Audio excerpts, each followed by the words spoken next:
दोस्तों, मैं आपका दोस्त दीपक कुमार आप सभी का आपके अपने YouTube channel Paramount knowledge centre में बहुत-बहुत स्वागत करता हूं। दोस्तों, आज के डाटाबेस मैनेजमेंट सिस्टम ट्यूटोरियल के लेक्चर नंबर 11 में हम लोग ER मॉडल के बारे में जानेंगे कि ER मॉडल यानी एंटिटी रिलेशनशिप मॉडल क्या होता है और उसमें ये जानेंगे कि रिलेशनशिप क्या होता है और रिलेशनशिप कितने प्रकार का होता है, जैसे कि 1 to 1 रिलेशनशिप क्या होता है, मैनी टू 1 रिलेशनशिप क्या होता है, मैनी टू 1 रिलेशनशिप क्या होता है, 1 to many रिलेशनशिप क्या होता है और मैनी टू मैनी रिलेशनशिप क्या होता है। दोस्तों, इसको जानने से पहले मैं आप सबों से एक रिक्वेस्ट करूंगा कि अगर आप भी चाहते हैं कि हमारे हर एक वीडियो की नोटिफिकेशन आपको मिलती रहे तो इसके लिए आपको हमारे YouTube channel Paramount knowledge centre को सब्सक्राइब करना होगा। अगर अभी तक आपने हमारे चैनल को सब्सक्राइब नहीं किया है तो नीचे दिए गए सब्सक्राइब बटन पर क्लिक करके हमारे चैनल को सब्सक्राइब कर दीजिए और अपने हिसाब से नोटिफिकेशन बेल को एडजस्ट कर लीजिए। चलिए दोस्तों, अब हम सब अपने वीडियो की ओर बढ़ते हैं और जानते हैं कि क्या होता है ER मॉडल और रिलेशनशिप और टाइप्स ऑफ रिलेशनशिप के बारे में। तो relationship, a relationship is used to describe the relation between entity. A relationship is used to describe the relationship between entities. किसी दो entities के बीच में हम क्या करते हैं, रिलेशनशिप को यूज करते हैं। मतलब किस लिए, a relationship used to describe the relation को डिस्क्राइब करने के लिए किसी दो entity के बीच। यहाँ पे देखिए, टीचर एक entity है और एक स्टूडेंट एंटिटी है और इस दोनों के बीच में रिलेशन क्या है, टीचर्स। मीन्स टीचर क्या करता है, टीच करता है किसको, स्टूडेंट को। तो ये दोनों के बीच में रिलेशन क्या है, टीचर्स का ना। इसी प्रकार डायमंड और rhombus is used to represent the relationship. यहाँ पे देखिए, ये डायमंड और रोम्बस मतलब इसको यूज करते हैं किसको रिप्रेजेंट करने के लिए, रिलेशनशिप को रिप्रेजेंट करने के लिए। डायमंड और rhombus is used to represent the relationship. ठीक है, तो चलिए नेक्स्ट स्लाइड की ओर बढ़ते हैं और जानते हैं टाइप्स ऑफ रिलेशनशिप के बारे में। Types of relationship, there are 4 types of relationship. 4 प्रकार के रिलेशनशिप होते हैं। कौन कौन? पहला 1 to 1 relationship, 1 to many relationship, many to 1 relationship और मैनी टू मैनी रिलेशनशिप। तो चलिए दोस्तों, इसको एक एक करके पढ़ते हैं और सबको अलग अलग जानते हैं और डिस्कस करते हैं। अगर आपको यह समझना है तो मैं आपसे रिक्वेस्ट करूंगा कि इस वीडियो को आप शुरू से लेके अंत तक जरूर देखिएगा। तो चलिए स्टार्ट करते हैं। 1 to 1 रिलेशनशिप क्या होता है? When only one instance of any entity, when only one instance of an entity is associated with the relationship. When only one instance of an entity is associated with the relationship, then it is known as 1 to 1 relationship.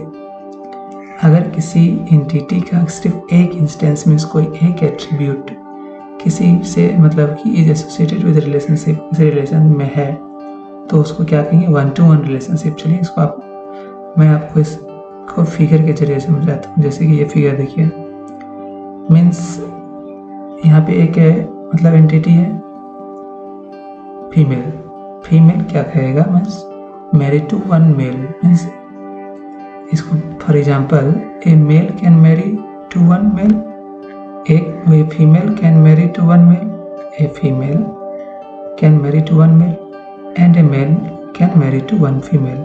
Okay, चलिए 1 to many relationship के बारे में जानते हैं। When only one instance of an entity,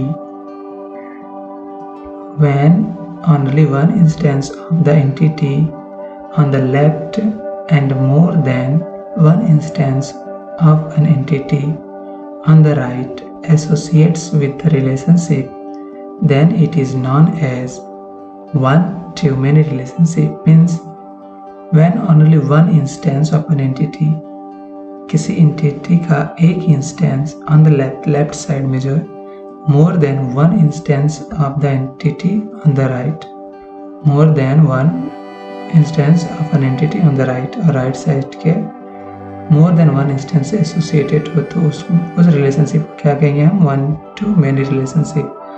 example के जरिए समझते हैं इसको।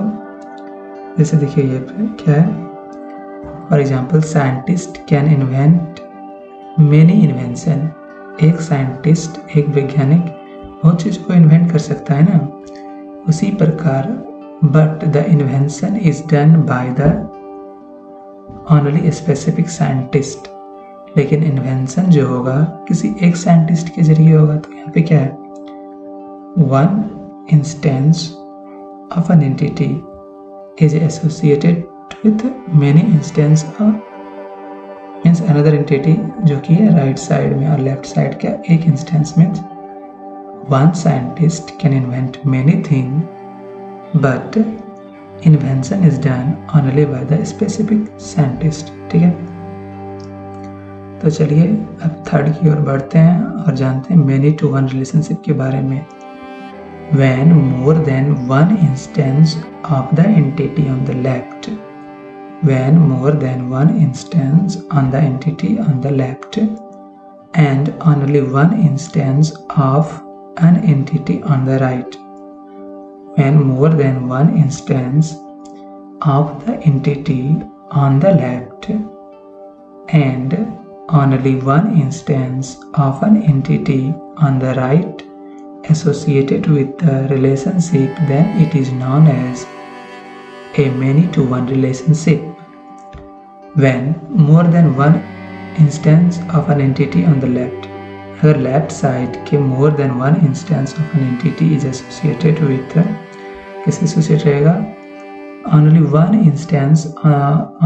instance of an entity on the right, और राइट साइड के किसी एक इंस्टेंस से किस, ठीक है। तो इसलिए इसको फिगर से समझते हैं। Student enrol for only one course, student enrol for only one course but a course can have many student, but a course can have many student. ठीक है, many to many relationship, when more than one instance of an entity on the left and more than one instance of an entity on the right associated with the relationship, then it is known as many-to-many relationship. When more than one instance of an entity of the entity of the left means when more than one instance of the entity on the left side किसी entity का more than one instance, ठीक है, and more than one instance of an entity on the right associated with the relationship, और right side के भी बहुत सारे instance जो कि होगा एंटिटी के एसोसिएटेड रहेंगे किसी रिलेशनशिप से, तो उसको क्या कहेंगे, मेनी टू मेनी रिलेशनशिप। चलिए फिर से देखते हैं, पढ़ते हैं। When more than one instance of the entity on the left and more than one instance of an entity on the right associated with the relationship, then it is known as many-to-many relationship. As for example, an employee can assign by many project and project can have many employee. Means one employee can assign to many project and a project have many employee. Employee can assign by many project, similarly project can have many employee. ठीक। In the next lecture दोस्तों we will discuss about the notation of the ER diagram. In lecture 12 we will discuss about the notation of the ER diagram. Thanks for watching. दोस्तों अगर ये video आपको पसंद आया हो तो हमारे चैनल को सब्सक्राइब कर दीजिए और इसको अपने दोस्तों के साथ शेयर कीजिए और लाइक ज़रूर कीजिएगा। दोस्तों अगर आप भी गेट एग्ज़ाम की तैयारी करना चाहते हैं तो हम आपके लिए एक स्मार्ट कोर्स लाए हैं जो कि बिल्कुल मुफ्त है। इस कोर्स का बेनिफिट लेने के लिए सिर्फ हमारे YouTube चैनल को सब्सक्राइब करना होगा। Stay tuned for the next video. जय हिंद।